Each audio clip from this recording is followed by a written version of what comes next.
of Kakaki, the African voice, and like Adora said before he went on break, the talking continues, and we're still talking politics. Only this time our focus is on the People's Democratic Party. The People's Democratic Party, in the eyes of many, is said to be an opposition in crisis. Yes, from one face-off to the other, and it has then degenerated to a level where there are calls for an overhaul of its leadership. How valid are these calls? What does the party need to do to get itself back to where it was when it was the ruling party at the national level? And joining us to look at these and other issues, we're joined by a PDP chieftain, Damagum Fabiyi. Many thanks for coming. Thank you very much. It's good to see you. Good to see you. Good to see her. You just pointed at her only. Good to see you. I'll take you up on that. I said good to see you. Good to see I was you. coming. Gender exclusion. All right, let me come back to you, Ladmeji. Great that you're here. And perhaps I'll start with your review of the Edo election, because, of course, we saw that APC takes one more state from the PDP. Well, thank you very much. I'm sure you've heard a lot about, what went, what happened in Edo. I am disappointed, and my disappointment has to do with the role the electoral umpire are still playing, the INEC is still playing.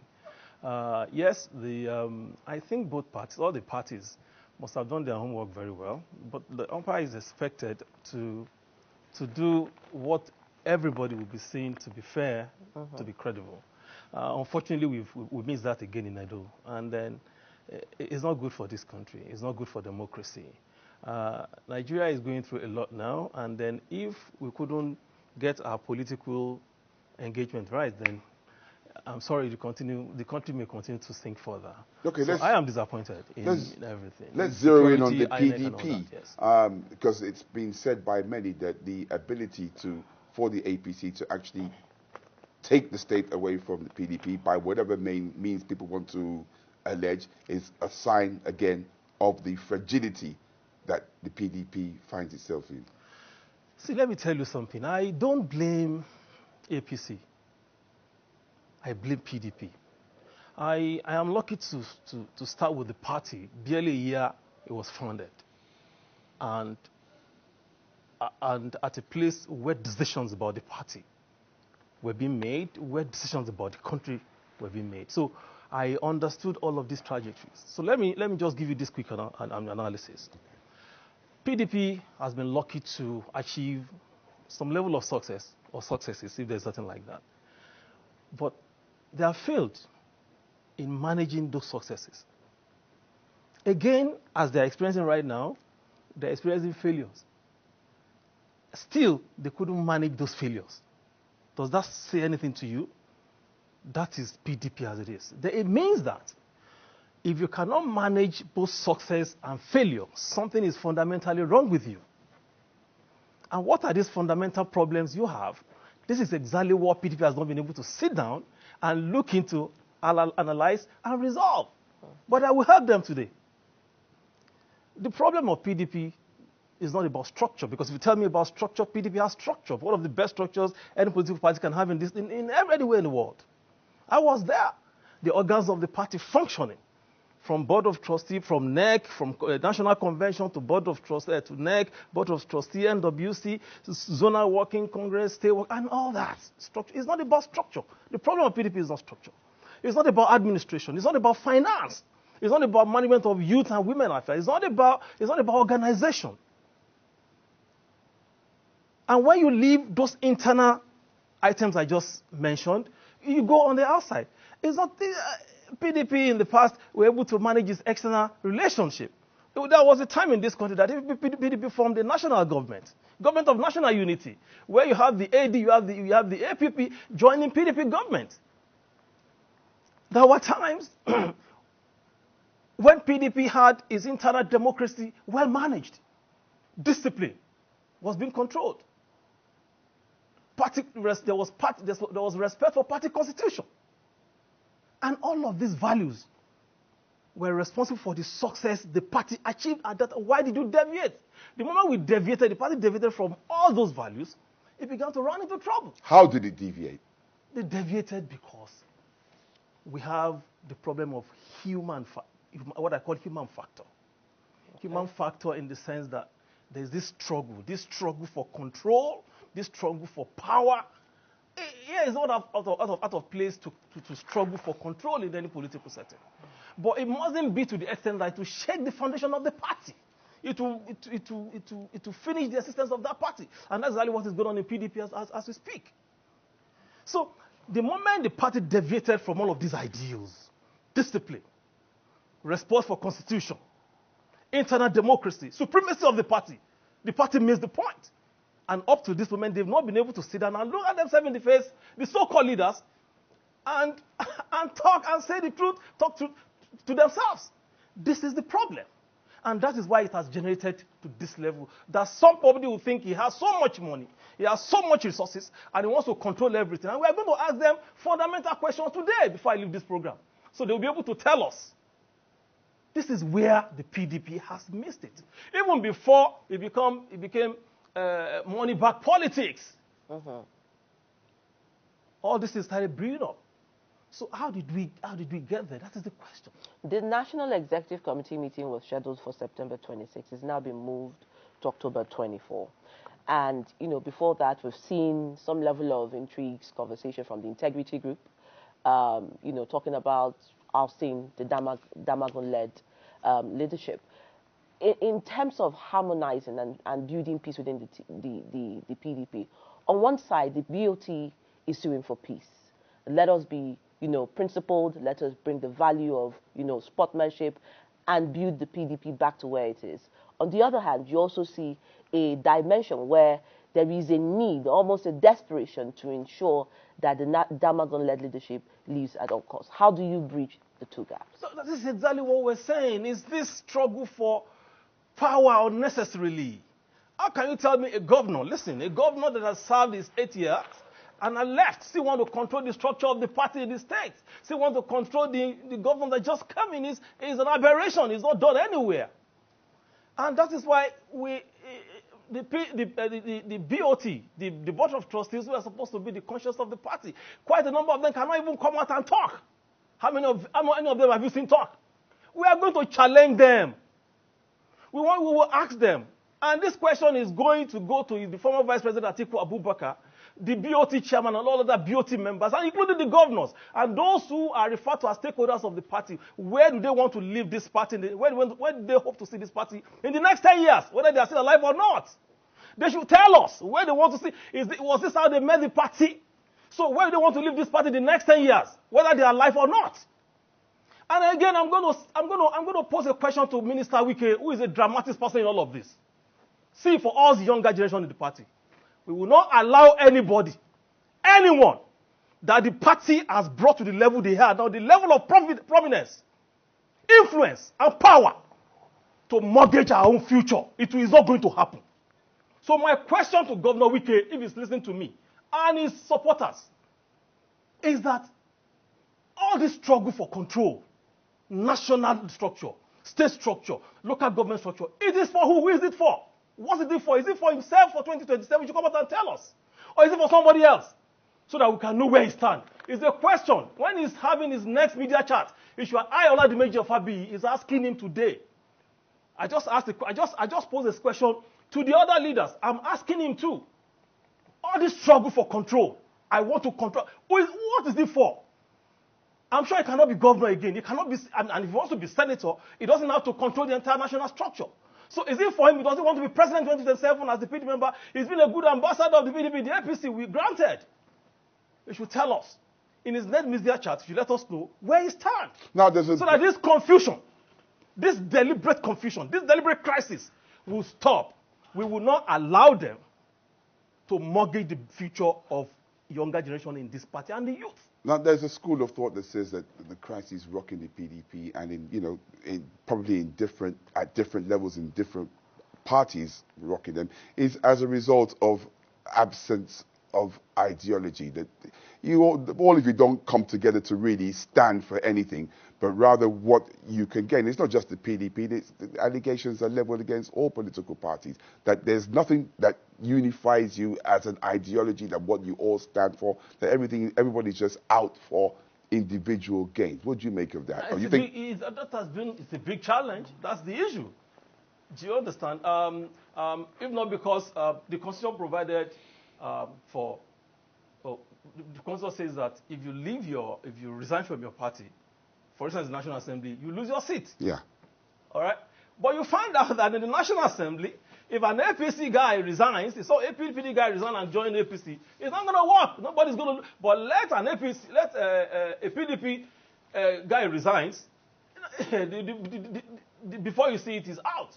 So these are some of the things. This is why I've said is about human factor. Yeah. It's that jumping ship that I'm talking about that seems to be the problem. Why it's so easy for politicians to jump ship. I mean, like you wouldn't. I mean, in the UK, you're not going to see somebody jump from the Conservative Party to the Labour Party. That's exactly what I'm saying. That our law provided for all of these things, but the drivers, the people, the individuals that drive us it, choose what part of the law they want to obey. It's a big challenge.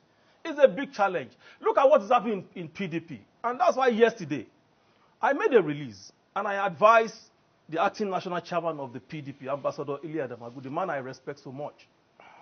Fine gentleman, a political strategist who is well experienced in politicking, anyhow you want to look at it, who has shown capacity that he can lead. Because he came in when the ball was being dropped. And he was able to at least to achieve some level of, sustain the party. That shows that he has the capacity to lead. But that does not mean that the party, the individual is bigger than the party. The Constitution, there's something they'll say ground norm in the judicial, which means that the Constitution is the ground norm. The PDP, why do you have a Constitution? You have a Constitution to be able to regulate human interaction and action and everything. That's why you have Constitution, to be able to reset orders in a society. So the PDP has the constitutions that's it, because Ambassador Damagum himself is a product of that constitution. And I ask in my statement, if, for instance, when IU left, some party leaders said, no, it can't be you, it has to be Deputy National Chairman from the South. Will you sit idly and not fight? Because there was a constitutional provision that said when the national chairman leaves, the deputy national chairman from that zone takes over. And that was why he came in now as an acting chairman. This is not about, it's not personal. It's about what is there in the books of the PDP. And I said, it's high time he left the stage when the ovation is loudest. He has tried. You shouldn't allow anybody to use him as a tool, because when the chiefs are down, most of these people would desert him. Oh. See, since 1999, PDP has had 16 national chairmen. 14 were substantive, 2 were acting capacity. Now Damagum has acting capacity, and Olahomi, who took over from, who acted when Secondos, Akihomi when Secondos left. 2 in acting capacity. So we have had 16. All of these chairmen, at one point or the other, have made their mark and left. You have made your own mark, leave. There is no point shifting the goalpost in the middle of the game. Going to court to say you must remain. I look at some governors say you must remain. I just laugh. Say, what has this PDP become? These were people who were not in PDP when we formed PDP. These are people who just came to join the party. And they want to tell us they own the party. It's not going to happen. So and I advise. I said, Mr. National Chairman, acting National Chairman, it's time for you to leave when this ovation is loudest. Oh. All right. So that you don't become, we have them. That's the time we have a national chairman called Alimodu Sheriff. Today, nobody is ready to relate with Alimodu Sheriff, either as a political person or political party. Doesn't want to end like that. These are my thoughts. Perhaps, I mean, your word that he's gone into oblivion, some people may also allude to that or not. But I would take this question from a quote that the late High Chief Raymond Dogbesi said in an interview on this day, 2017. And he said, democracy thrives when there is a strong opposition. The leadership crisis that threatens to tear the PDP apart is forced to exist because of selfish interest and personal, intrigues. Yes. And that's exactly what you have said. Yes. But then going back to this, you also talked about the party's constitution, yes, respect for principle of law, and the modus operandi and methodology of engagement for the PDP. If the party has a principle that is locked within the party's constitution, that there is no respect for it, yeah, what is PDP to do going forward? How do you also get people to respect the principle of engagement within the political party? Because you have an election in 2027 and Nigerians are expecting you as an opposition to be giving them a dynamic engagement on what next for the country. See, Adora, see, Nigerians love PDP. And nobody in PDP can tell me he loves PDP more than I do, because I've been there from the beginning. And the truth of the matter is, the moment you begin to say it's me in a society, you're already a failure. Why did I say this? Is because in every sense, however you want to look at it, the party has provided platform for every shades of opinion. They come, let's do this together. It cannot be rosy every time. There are times that we'll have our differences. But as long as we cannot live above those differences, it means we're not serious. Today, people are saying PDP as a joke. Just yesterday, my brother, I read somewhere, I don't know how true this was, that Senator Shehu Sani is on his way to APC. Does anybody want to tell me that Shehu Sani does not know that APC is not even where it's supposed to go? Like it's even worse than the PDP. But why? But because APC has this semblance of the way they are managing their crisis, there's no crisis, whereas they have crisis. So when anybody tell me that Shehu Sani does not know that he shouldn't be, because he was coming from there, he knew how it was, so he wanted to go. It's because PDP has not positioned itself as a viable alternative. And that's the way Nigerians are. And that's exactly why we are crying. That we can't continue to. They are seeing us as a joke. With this leadership thing that is going on, how can one man be saying, we hold down the neck of the party? It's not done anywhere. It's not done anywhere. So we cannot continue to be in that space. So do I take that to mean that recent efforts, because we read in the news last week that the Board of Trustees was going around meeting with stakeholders. They met with the Governors Forum. I think they met with, caucus of the National Assembly. There's some people seem to think that's a source of optimism that maybe the party is trying to get things right. But the way you're talking, doesn't look as if it's impressing you at all. No, I am not. The PODOT, as a conscience of the party, have every right to go around to talk to people. But they've always been there before it got to this point. They've always been there, but it's an effort. Let's see what that is going to bring. The NWC, in his wisdom, set up a reconciliation and disciplinary committee. We're yet to see what they're coming up with. But what we're saying is that the general view, the general opinion is that the way the leadership is being managed, is being seen, is not good for the image of the party. Keeps sinking, the ball keeps dropping. We cannot operate in this space and survive. It's not possible. Nobody has ever done that and successful. And that's why I want to talk to the younger generation in the party and the youth. See, I will talk to you today as someone who is part of you, who is feeling the brunt of bad leadership in the party as we speak, who is equally feeling the brunt of bad leadership and governance in the country. See, there's something called resilience. And this is my advice to the younger generation. Let me tell you what power of resilience do. And that's why I want to advise you to wear that garment and armor of resilience to be able to fight this through. It's not about carrying guns. It's not about being violent. But when you are resilient, there's this power in you that will wear out the money these guys think they have. They can use to oppress you. When you are resilient, it will help you wear them out, the influence, the resources they think they have. They will run away. Be resilient. Don't give up on PDP. Don't give up on Nigeria. You have all it takes. We have the numbers, we have the intellect, we have the capacity, we have the courage, we have anything, the enduring spirit to really take over and change this trajectory for this country. So please, wear that garment of resilience. Don't give up. Those of you in PDP today, don't give up. Those of us in Nigeria, don't give up, because it cannot continue. No king has ever ruled forever. All right. It's a matter of time. So, and I will leave you with a quote today from Michelle Obama, who says, if you desire to sit at the table, then be prepared. Get prepared. It's not about violence, it's not about gun, it's not about anything, but be resilient and take over your country. Okay, right, I'm going to ask you a question on behalf of the... Okay. Before you go away on the thoughts, on your final thoughts, financial resilience was exhibited, like some would say, by Nyesom Wike when the party needed financial, respite. He supported the party weightily, leaning on his resources then as governor and individually. Now, do you also take that away? Because that has always been the conversation. At what point do you have that conversation on, yes, you did well, yes, you contributed, yes, we appreciate your efforts, however, we need to draw the line. But do you also remember that that trajectory of financial autonomy, making sure that he was the one who was weightily responsible for the finances of the PDP, played a role in this? Really, it is not something I would have loved to comment on, because some people may misconstrue my position.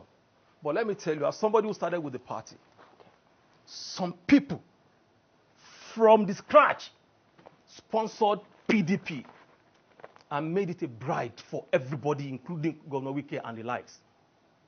If those people spend their resources to set up PDP, coming from the military. Those people spend their resources, spend their time, their energy to set up PDP and made PDP a beautiful bride that everybody wants to be part of. If then, at some point, you came in to support the party, does that now give you the power to say you are the owner of the party, that you want to take over the entire structure of the party? Can a single person has ever done it? No. It's collective. We appreciate the fact that at some point, when the party was at its lowest ebbs, you came in, you supported. But politics is about interest. Today, PDP is still talking about it as a governor, and like every other governor. So that does not mean that you now say because I funded the party. Some people funded the party, some people raised the party, some people, and they are still doing. Okay, did the money given to them come to my ward? I spend money on in my ward, in my local government, for the party. Did the money get there? So tomorrow I will now say, because I spend money, I pay for the offices, I help people individually, have the party, then nobody must say anything in Ward 6 and Abeokuta's house. It's my party. It's not done anywhere. No, we're not going to allow all of these things. We're coming. Okay, I want to take you back to the issue of resilience. I mean, you were giving advice to the youth, and you said that the only way you can combat these money bags, if you want to put it in quote, is to be resilient. I mean, what do you really mean by that? You know what resilience does? It outweighs. Now, the question is, what form of resilience? Because she talked about financial resilience. That's exactly. See, I'm going there because if it's just about money, my dear brother, it will get to a point that the money will not work again. When the suffering is here. But if you still stand your ground, then no, this is the right thing to be done. These people, they are infinitesimal. They will run away. They're all cowards. All those influence, all those parties, your resilience will dwarf it. Then they will see that the money they have cannot work again. It's not just in PDP, even at Nigeria at large. That's exactly what I'm saying. Just stand your ground. Endure. Nigerians, why are Nigerians excelling all over the world? In technology, in aerodynamics, in researches, in mathematics, in everything. In entertainment, in sport, Nigerians they're excelling. That means we have that power. If they are not resilient, they wouldn't have been able to achieve that. Look at the just concluded Paralympics. Nigeria made so many people that are not 100%. See what they did is the power of resilience. So we need to stand. Forget it. Don't expect money from them. Forget them and their money and pursue what is right for the country and take your country back. Take your party back. This is exactly what I'm telling you. But it looks like it's going to be a very long journey the way things are going. We have to walk it. After all, Mandela did a long journey. How long? How long are you looking at? It doesn't matter. It doesn't matter. But we have to start. We have to start. This cannot continue because some people think they have money. No, you cannot start. Please endure the hunger, endure the pain. Your endurance spirit can make it happen. That's exactly what I'm telling them. And I'll be part of you. I'm part of you. I will support you. A lot of us are in support and will support you and make sure that we take over the party, we take back the party, we take back the country. What is your message to the BOT? You've spoken to the youth because they are the elders club. I'm angry at a lot of them. Some of them who call themselves party leaders. When all of this were happening, how many of them came out to talk? How many of them came out to talk? How many of them say this, we are against it, they are so scared, they are so afraid for reasons best known to them. So what they should begin to do now is to look at each other in the faces, all those leaders, and tell themselves the truth. If we continue like this, we are going. See, even if PDP is together today, we cannot win against APC. Let's say, not talk of when we are divided. We cannot. So the best way to go, if we want to push APC out, is to have a genuine reconciliation and have a formidable coalition. Because that was the way APC came in. So if you don't want to do that, may God help you. Okay, I guess on that instructive note, we'll leave it like that. We'll be speaking with Damagum Fabiyi, who is a PDP chieftain, and he's been trying to proffer solutions on the way out of the crisis the PDP seems to be in. All we can say is we just wish you all the best going forward. Thank you very much. And that the youths listen to you as well, and the charges that you have. As well as the BOT. Hopefully. All right, that's where we're going to